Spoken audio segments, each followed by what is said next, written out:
కన్ను ద్వారా ఆదిశక్తి మీద అగ్గినెల్ల గుడిసినాది ఓ దేవుడు,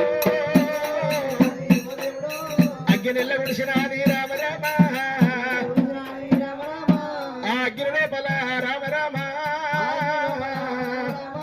కాలిపోత ఉన్నదమ్మో ఓ దేవుడా, అమ్మవారు భస్మం అయిపోతున్న ఏమంటున్నది, కాలుతున్నది అమ్మవారు ఆదిశక్తి ఏమంట ఉన్నది. ఓరి శంకరా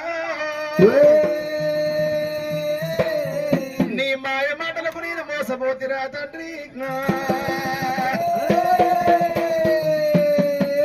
నీ మాయ మాటలు మోసపోతున్నా మయమను ధరించుకున్న ప్రాణం ఇస్తారా శంకరా.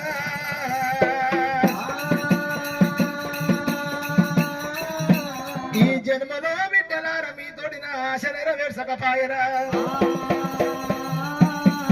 రాను రాను జన్మ ఎందు భూలోకమందు వాడి వీళ్ళనై నీకు బిడ్డనై పుడతానన్నది అమ్మవారు దేవి. మరి అదే సమయానికి అద్దాన వడిలో కాలింది కూలింది, అద్దాన వడి లోపల భస్మై, అద్దాన వడి లోపల బూడిదైపోయింది. మరి శంకరుడు ఏమంట ఉండడమ్మా, 90 ఆవిడ పోయిన తోడ ఉంట తోడు ఏనాడు ఉండాలి, 80 ఆవిడ పోయిన ఎన్ను ఉండాలన్నట్టు అలనాడు ఆదిశక్తి చేతులు నా ఇద్దరు అన్నలు భస్మైపోయినారు. ఇవాళ ఆదిశక్తి మహిమలు నా దగ్గర ఉన్నాయి, అదే మహిమలతోటి నా ఇద్దరు అన్నల్ని బ్రతికించుకుందునా. బ్రహ్మదేవుని విష్ణుదేవు దగ్గర వేసుకొని జర వచ్చినాడు.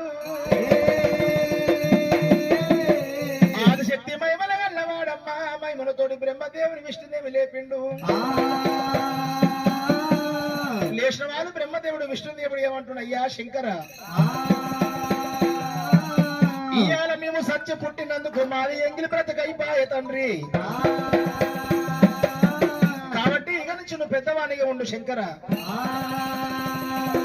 మరొకరేదో అనుకున్నాడు, బ్రహ్మదేవుని విష్ణుదేవుని తీసుకుంటూ శంకరుడు ఆదిశక్తి మూర్తి తీయార వచ్చిండు. బ్రహ్మదేవ విష్ణుదేవ ఆదిశక్తి మూర్తి ఉట్టిగేదో